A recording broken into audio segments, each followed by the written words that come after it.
Welcome back to another Man Unchained and our new series called Real Talk. Today I'm joined with Rich Dunn and Joshua Crawford. Hey, it's great to have you guys back. Glad to be back. Yeah, thanks for having us. Honored to be here. Awesome. Let me ask you guys this. Have you ever felt completely lonely, even in a room full of people? That feeling of being surrounded but still totally isolated inside. That's what we're going to dive in today. Hey, Joshua, does that question hit home to you? Yeah, I mean, on a number of levels, it does hit home. Just specifically, just thinking about being in a room full of people, which seems weird that you would even put it that way or ask that question. How can you feel lonely in a room full of people? And so I feel like I've experienced that at different times. From being in an academic setting, going through school, trying to understand what it is that we're learning, and just being in a lot of different amongst a lot of different people and people groups. So you can experience it there. I've experienced it at work, just trying to work out what we're different teams, working with different problems and having different mindsets and whatnot. So again, it's being a part of a team, being a part of an organization.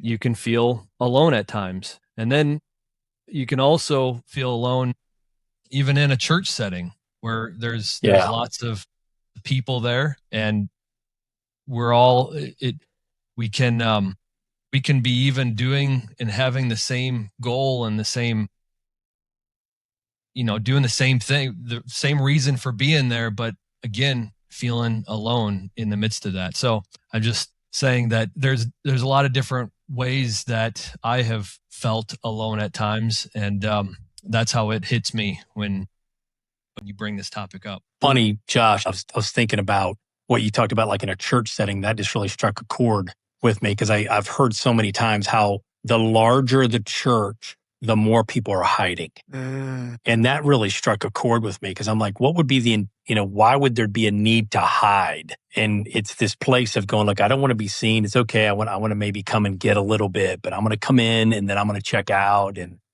hopefully I can just walk in with the crowd and walk out and nobody knows that I was there. And to me, that's always been just such a heart check of going, God, have I done that? And yeah, I'm guilty. I've done that. You've been a part of some pretty large things in the past, and I'm guilty. Yeah. So have you felt some of the same kind of loneliness? I know you just mentioned church, but there's family, there's work, there's other things. Have you felt the same kind of loneliness, Rich, or has yours been different? No, I mean, I would say I've felt a lot of the same. I think for me, as I used to, when I was living up in New England for a number of years, an area of responsibility in a job scenario was managing aspects of clients in New York City. So I would go into the city and be there 4 or 5 days, every couple of weeks, besides other parts of the country, but that was my priority.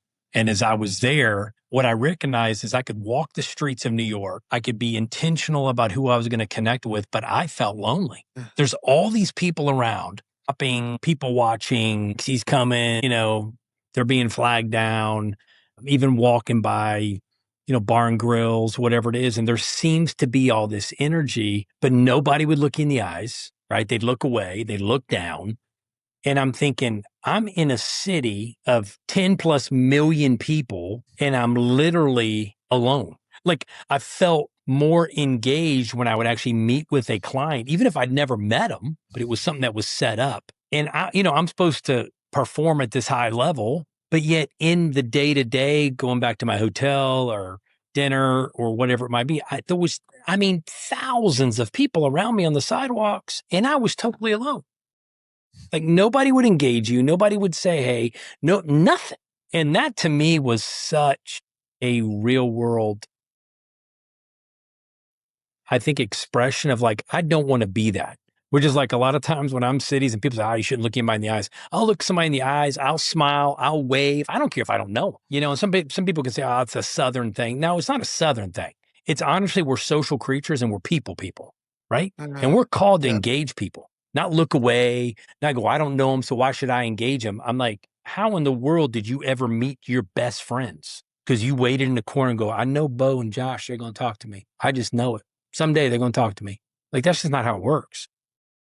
And so in that context, yes, I've found myself, it was just kind of like this aha moment that there's been other times I've felt alone. We moved a lot when I was younger. My parents were involved in Christian missionary work. And so I lived in quite a few different countries and had to adapt and so forth. So you'd be the new kid in school, the new kid on the block, the new kid in youth, the new kid, whatever. And so there was a tendency to where I felt alone a lot because I didn't have connection. And literally, I had to choose what was my response going to be. That's good. So you mentioned a thing, you felt alone because you didn't have connection, but how do I phrase this question? What are why do you think so many people, I was just Googling around the other day about loneliness because I've had my own struggles with loneliness.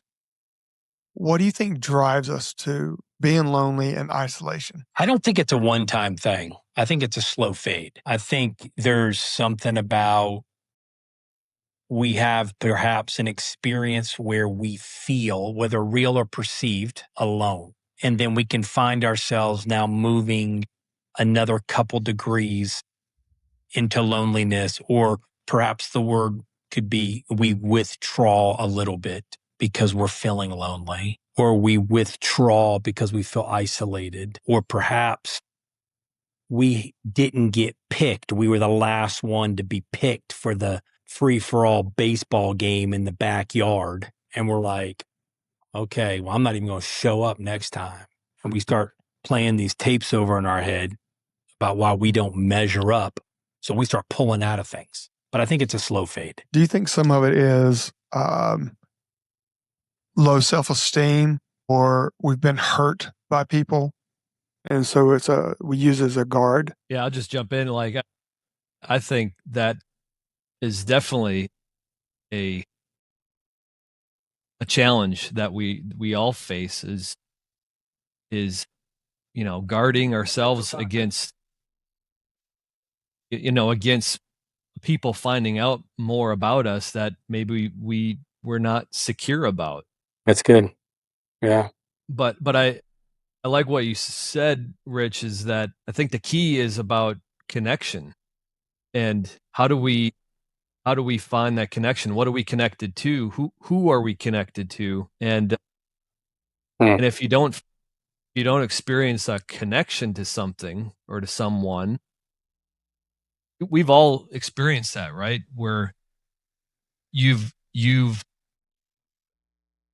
met somebody for the first time and you walk away and you just feel like connected to them. Like you share something with them. You share something that's that's common to them, that's common between the two of you.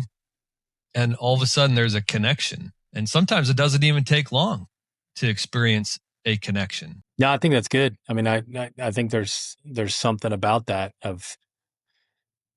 which again goes back into this place where I've realized in my own life of, if you think about isolation or loneliness, I've kind of thought about what's the opposite of that. Yeah. Is it engagement? Is it connection? And again, I'm not here to make a definitive, the opposite of loneliness and isolation is non-isolation, or whatever.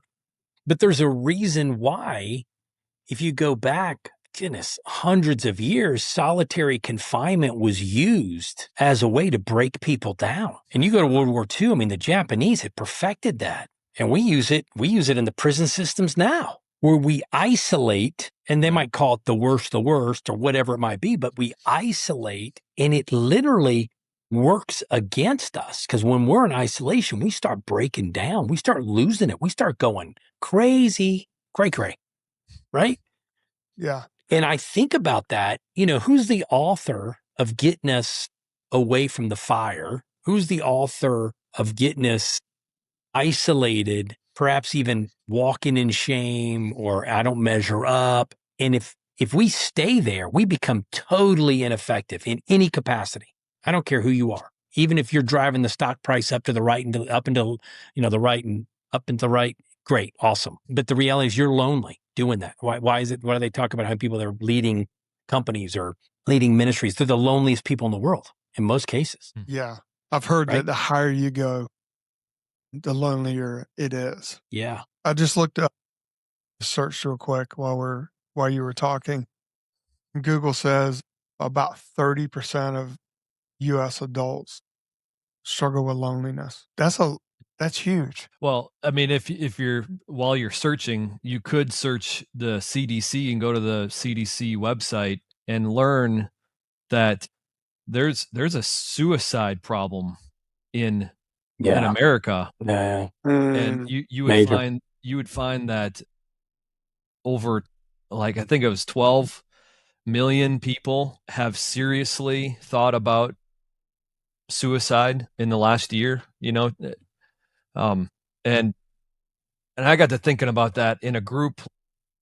I know that I'm connected to a group of guys, 30, 40 people in a room, and thinking about those 30, 40 people in a room, there's probably 2 or 3 people in that room that are seriously thinking about suicide. And so I just think that kind of highlights what maybe a problem is. That's ultimate separation, feeling totally Yeah, that's right. not connected to anything or anybody. I think that's the extreme side. If you go to the CDC website, they talk about that the main cause of suicide is feeling isolated, is feeling like, and it's prevalent in rural communities. It's prevalent in just people that that don't feel a part of something anymore. mm, Um, so there's lots of data, I think, out there to support that there's a lot of people that are feeling this problem, and you just highlighted it, Bo, with that 30% of just people feeling. And I think it's a isolated. pandemic. I think it's a pandemic around the world. It's a global pandemic. Forget COVID, right? That doesn't even compare. When I used to have to work and travel some in Asia, and I'd be in Korea and Japan sometimes, there was an article I read. I can't remember if it was Wall Street Journal. I'd have to go try to find it. But it was talking about, I think it was related to China and Japan, but in China alone, there was like 117 million that were single people that felt alone. Mhm. 17 million people. wow. Now, granted, China's got what, 1.1 billion, whatever the number is. And I'm thinking the pandemic of loneliness or isolation is not exclusive to where we live, potentially in the South or a big city. Oh, yeah, that's typical of Chicago or LA or New York. It's everywhere. And I think the biggest challenge is why does it seem that the more lonely are literally in places where there's more people than you can count? So think about that. China, Mhm. it's the most populated. I mean, I know India's catching up and maybe he's past them, but it's no sense of family, no sense of connection. And I think we got to bring it back home. Okay, where am I at personally?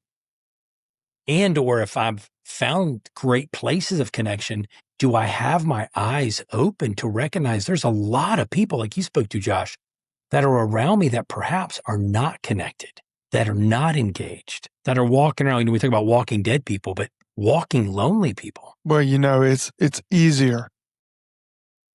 I've been hurt. People's hurt me. And it's easier for me just to do things on my own, go about my life. Then you can't hurt me. I think a lot of people carried that.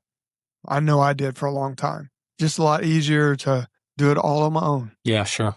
Yeah, I get But it. that's not the answer. Yeah, I've been there. Yeah, but then you realize I mean, you can do that for a while, but just quoting Rich here, like, nobody's that good to be able to just go on and be alone and then find this huge fulfillment at the end of that. Mm. It always leads to a question of, well, is this it? Is this Mm, Yeah. Yeah, Rich, we were talking off camera, and we were not created to do this life alone.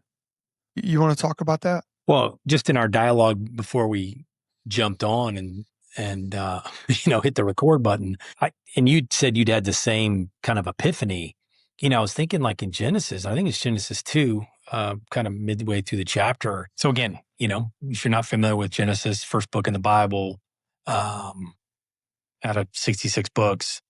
And so second chapter, right out of the gates, first chapter, God's creating the heavens and the earth and all this stuff. And then second chapter, he jumps in and unpacks what kind of defines what the Garden of Eden. And then of course, Adam's created. And then he says, then God says, hey, it's not good for man to be alone, to be isolated, to be marginalized, to fend for himself. So it goes on to say, I'm going to create a helper to come alongside of him. And we know that helper is Eve. So we could keep it in that context of, man and woman, which I think is awesome. That's great. But there's a reason why I believe God didn't say, I'm going to create a helper first. He said, it is not good for man to be alone.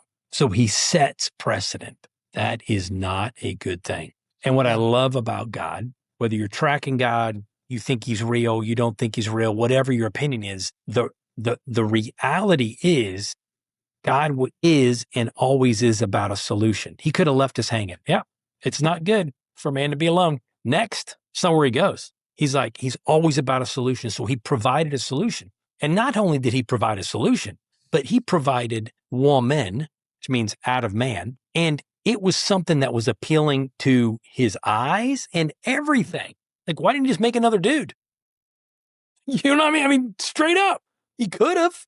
Or he could have made some talking elephant or whatever it is. I mean, maybe he did talk to the elephants. But there's something about like God not only came in clutch, but knocked it out of the park. Yeah. And there's something to be said about that. And there's evidence throughout Scripture where God always teamed people up with other people. Yeah, big time. I mean, it's in the Old Testament and the New Testament. Yeah. So whether you're a New Testament person or an Old Testament person, all the way through Scripture, he teamed people up. And even if you don't know anything about Scripture, sorry to interrupt you there, Bo, but even if you don't know anything about Scripture, think about the storylines that have power. It's the partners in crime, right? It's whatever it is. It's like even an old school movie, I think it was Brad Pitt and Angelina, Mr. and Mrs. Smith, right? Like there's just something about like we're drawn to this like, dude, they're tearing it up, right? Or even guys that are in the sport or ladies that are in the sport, there's a dad involved or there's a coach. There's somebody else that's edging them on going, you're not alone, bro. I got your back. We're going to win this whole thing all day. Yeah. And there's just something to be said about what happens with a relationship when relationships are formed and they, again, like what I was talking about with just feeling that sense of connection with somebody. Yeah. When something like that happens, there's stories upon stories of good things that come out of good relationships. Yeah. No, you're right. It's huge. What can we do practically to pull ourselves out of wanting to go into isolation and loneliness? Let's start there, and then I've got another question past that. But what can we do practically? Because I believe that no matter where you're at, whatever socioeconomic you're a part of, we all go through it. I think just starting with recognizing and doing almost even a self-assessment of how am I? Do I feel alone? And being able to just recognize that and being able to even articulate that recognition of that feeling, because that's the first step of solving any problem is recognizing you have a problem. And so it's honesty. It's just being honest with yourself, and that's not easy. That sounds elementary. That sounds so like I even feel weird even saying that. Like that is weird. That's really weird. It is so weird, but But if you can't be honest with yourself, then how do you be honest with another person? And if you're not honest with another person, then how do you really have a connection? How do you and I get it, like there's like what you're saying, Bo, that we go through life and then we have these connections, and then you get some wounds from those connections, and then it makes you to not want to do that. And so if you are one of those that have experienced that, I would just encourage you to try it again. Just try it again. And I think you bring up a good point, because there was a book I read a couple years ago and it really struck a chord with me, but I think it was by John Maxwell. I think it came out in 24, might have been 2024, but 2023, but it was called The Self-Aware Leader. And it was basically John Maxwell's story about how he was not self-aware of how he would run people over, and he was all about himself and building a company. Of course, he had yes people around him because he was John Maxwell. I mean, he was knocking it out of the park every time he turned around. And the story was this unpacking of what does it mean to be self-aware. And I think what you were speaking to is that place of like, we've got to get in touch with us. Like, what does it look like to get in touch with who we are? We might, and Right. even if you don't love, you might hate who you are. Okay, let's identify that you hate yourself. Let's at least start there. I hate myself. Great. That right there is a problem. However, you've become self-aware that there is a hatred towards yourself. So now where do I go? Well, I can tell you right now, you can't go it alone. Like Josh had commented on what I've said in the past, you're not that good. And the biggest lie we all buy is we think we're that good. We're that good to navigate our own problems.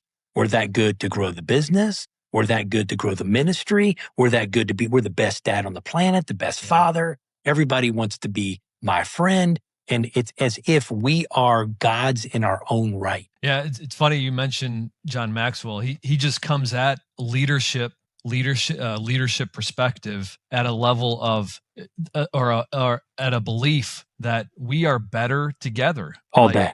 Yeah. And if you don't have that, like if you don't believe that, then I would just challenge you to look around and to look at the teams. Yeah. You know, we're getting ready for Super Bowl season. We don't need to talk about that right now. That's not good. My team didn't even make it.